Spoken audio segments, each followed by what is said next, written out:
Hello everyone, welcome to my mini vlog. তো সকালে breakfast করার পর আর বিশেষ কিছুই করিনি, শরীরটা একটু খারাপ ছিল, তো সেই জন্য রেস্টই নিচ্ছিলাম। তো রেস্ট নেওয়ার পর বিকেলবেলা উঠে তো ভাবলাম তোমাদের সাথে রিয়ানের দুষ্টুমিগুলো একটু শেয়ার করি।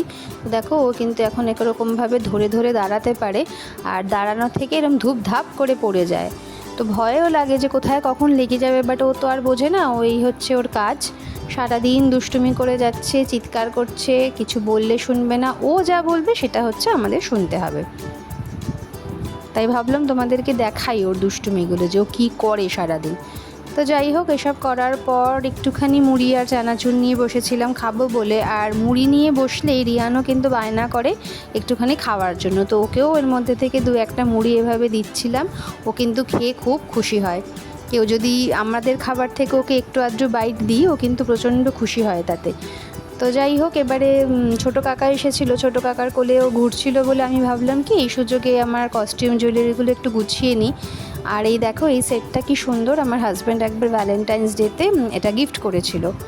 তো আজ অবধি এখনও পরা হয়নি, যদিও দেখি কবে পরা যায়। আর এই দেখো, বর অফিস থেকে ফেরার সময় কিন্তু এই জিনিসগুলো নিয়ে এসেছে, জানে আমি এগুলো খেতে ভালোবাসি, শরীরটা খারাপ ছিল বলে আজকে এগুলো গিফট পেলাম। তো যাই হোক, মনটা তো খুব খুশি হয়ে গেল গিফট পেয়ে।